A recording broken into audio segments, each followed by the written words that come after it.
Sawadee Krap, fellow travelers. Today we're in Ao Nang, a small tourist town in Krabi province, Thailand. Now, we flew into Krabi town and we didn't really spend any time there, so we'll only cover it a little bit in this video where it's relevant. Ao Nang is a straight-up tourist town. It's the jumping-off point for places like the Phi Phi Islands or Phuket. And it's actually surrounded by a ton of natural wealth in the form of these gorgeous karst mountains. We went in depth in our Chang'an video about how these types of mountains form, so we won't go into too much detail here. Check that video out if you want to get a deep dive on the geology. Anyway, Ao Nang sits on the eastern edge of the Indian Ocean, on what's called the Andaman Sea, named after the Andaman Islands that split the Indian Ocean down the middle. 17 kilometers inland is Krabi, which is the provincial capital, and the name actually has a cool story, with the Thai word Krabi meaning sword. And the legend goes that while clearing the space for the settlement there were one or two, depending on the telling, ancient swords that were found there.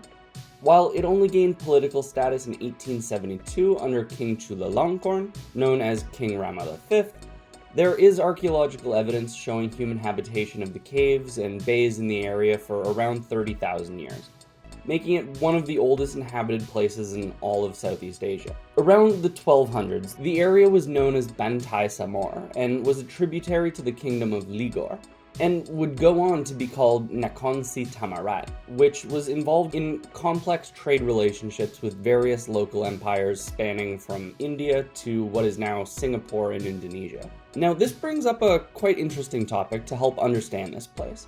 The town of Ao Nang, the springboard town for visiting places like Phi Phi Island, Railay Beach, and the island tours, only has a registered population of 8,000 people. But it serves over 6 million tourists per year, meaning that there is a significant transient worker population. So let's look into what local here means. There are two main population groups that can potentially be considered as true local, if we want to consider it that way. There's a population on the mainland that's comprised mostly of Muslim ethnic Malays, mostly Sunni, which is apparent by the massive and beautiful mosque on the main street, the Ao Nang Al-Manuara Mosque, and several smaller masjids throughout the town serving the majority Muslim population of around 60%. We did a recent video on the Islamic populations of southern Thailand a little while back, so check it out here if you want some more of their direct history. There is a second, much smaller group that would also fit the label of true local in the area, and that would be the Sea Gypsies. You can decide on that for yourself. The name is often translated to English as the Sea Gypsies due to the nomadic lifestyles, living on houseboats called kabang. There are various tribes of these Sea Gypsy communities, Railay being the largest, but there's also the Mokem and Urak Lawoi. Since the recent boom in the area's tourism industry, many have been forced out of their traditional waters, where others have assimilated into Thai society, and many have taken on work captaining the boats that shuttle tourists between the islands. In the early 1960s, these groups were granted Thai citizenship, despite having populated the area for at least 200 years. They are mostly animists, which is a religious practice following natural spirits. There's a great read that we'll link in the description that's worth checking out. The Urak Lawoi are also the original source of the full moon festivals that are now so common across Thailand. As with basically any other industry, there are also Filipino workers here, providing English language tours and the like. They're mostly with the larger resorts and tour companies, and as such are generally here legally and in professional capacities. But there are two other people groups that make up the majority of the actual working class in Ao Nang, and those are the Isan, the people from northeast Thailand who do much of the manual labor in town. And this is true throughout Thailand.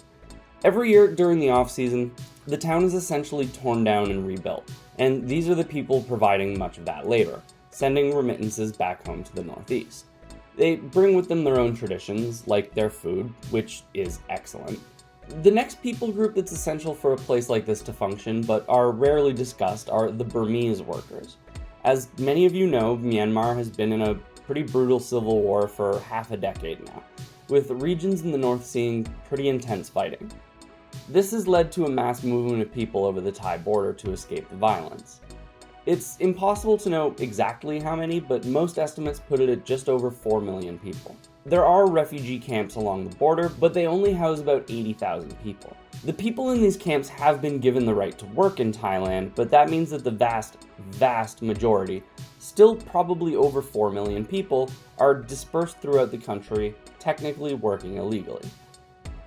Now, we actually made friends with a Burmese migrant who was lucky enough to have had enough resources to legally open a restaurant here, but most refugees do not have access to the kind of resources that allow for this, and as such make up the lowest, most precarious strata of the workforce.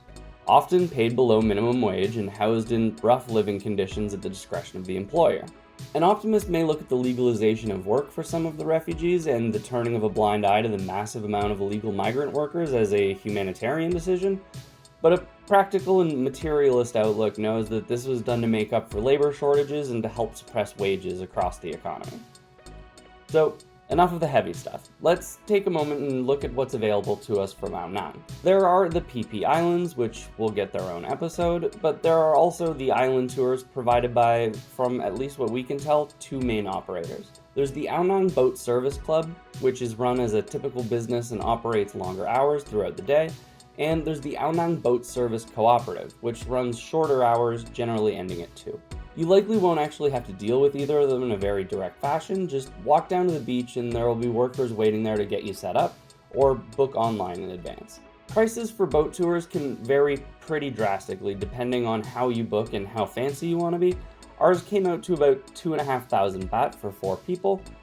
The most common tour is called the 4 Island Tour. It's essentially a hop-on, hop-off service. When you're done in a place, just go up to one of the boats, show them your ticket, and they'll bop you over to the next place. The first place that we ended up at was Railay Beach, which has nice soft sand and beautiful views of the mountains. There is an east and west Railay Beach, with a little tourist town in between, and behind this little town is a cave called Diamond Cave that somehow I've managed to lose all the footage for.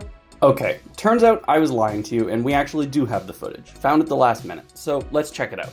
There are actually 2 caves at Railay, with confusingly similar names and confusingly intertwined traditional and cultural contexts, so let's take a step to the side for a moment. By the beach is Tam Phra Nang Nok, or the Outer Princess Cave, as in out by the beach. Tucked away behind the little tourist town is another cave called Tam Phra Nang Nai, the Inner Princess Cave, assumedly meaning inland.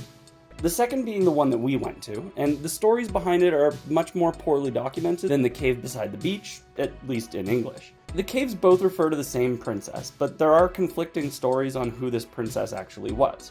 The first possibility is that it was an Indian princess who died in a shipwreck nearby and her spirit now inhabits the cave. But this is weirdly similar to another cave on PP, and we'll get into that more in that episode. The second possibility is that it was the faithful wife of a fisherman who was lost at sea, and she waited for him in one of those caves until she died, then remained there. The third possibility is a sea gypsy woman who was cast out by her husband, then went on to become a sorceress. The third, and in our opinion least likely, is the female lover of a couple from 2 feuding local families, and something about a hermit spell, but we found the least information on that, so who knows. I like the sorceress. The rest of the boat tour will go to Koh Poda, Koh Tup, and Chicken Island, called that because it kinda looks like a chicken. Kinda. It's also worth mentioning, if you're a person really into climbing, as in rock climbing, you probably already know this, but Railay and Phi Phi are world-renowned climbing destinations, what with all the massive karst mountains and all. So, let's take in these pretty views, but also turn our attention back to the people who make all this possible. As across anywhere else in Southeast Asia, there is a dominant peak season lasting from around November to around April, and an off-season from May to October. During this high season, the workers have to endure long hours, sometimes 12 to 16-hour days, 7 days per week, to maximize income.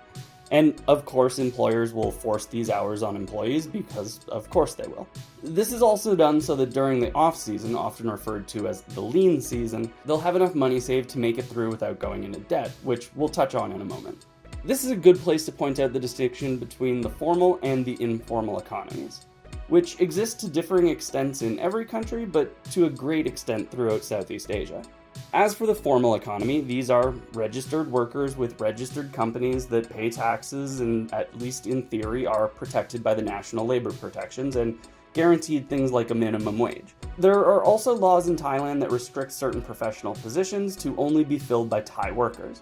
A Bangkok Post article that will be linked in the description describes the laws as outdated, if not irrelevant. And it'll become clear why this is the case, but also very much not the case for many people affected by it.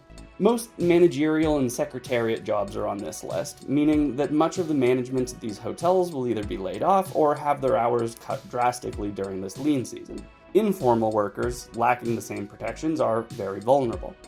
They are also at constant risk of the businesses employing them falling under official scrutiny by the government.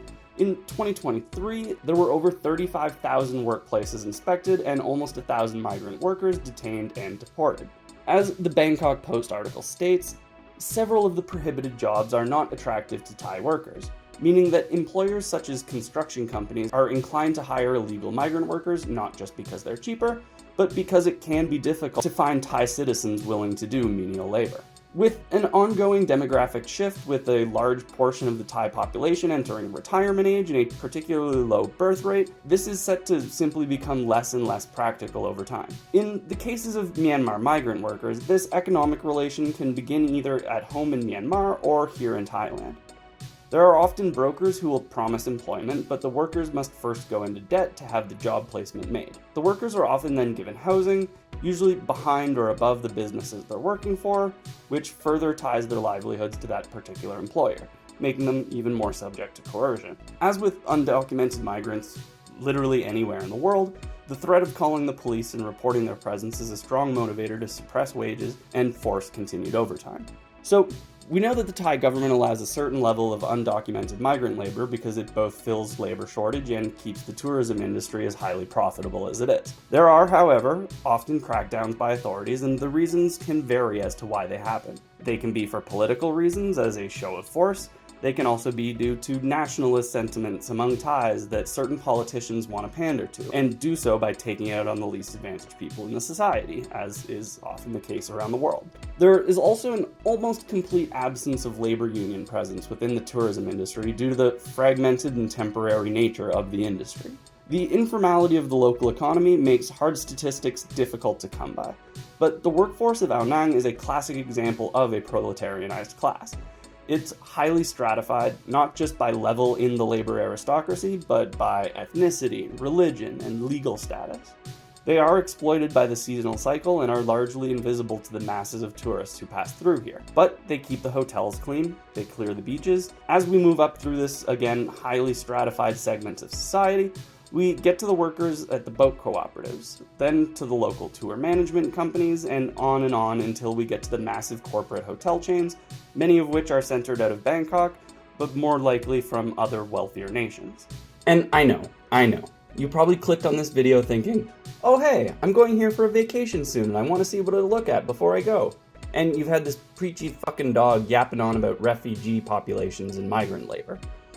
And we can tell from our sub count, obligatory place to tell you to click that like button and pause subscribe, that it's not for everyone, and that's fine. But this most recent trip was pretty eye-opening to just how entitled and presumptuous many foreign tourists are when coming to places in Southeast Asia like this. While we're on the beach, soaking up sun and sipping Mai Tais, someone's cleaning our rooms, someone has to mix those drinks and wash those glasses. This is their home, so be a good guest in it, even if you're paying for the experience. Anyway, join us next time if you want to come along for a deep dive on the Phi Phi Island. Bye bye!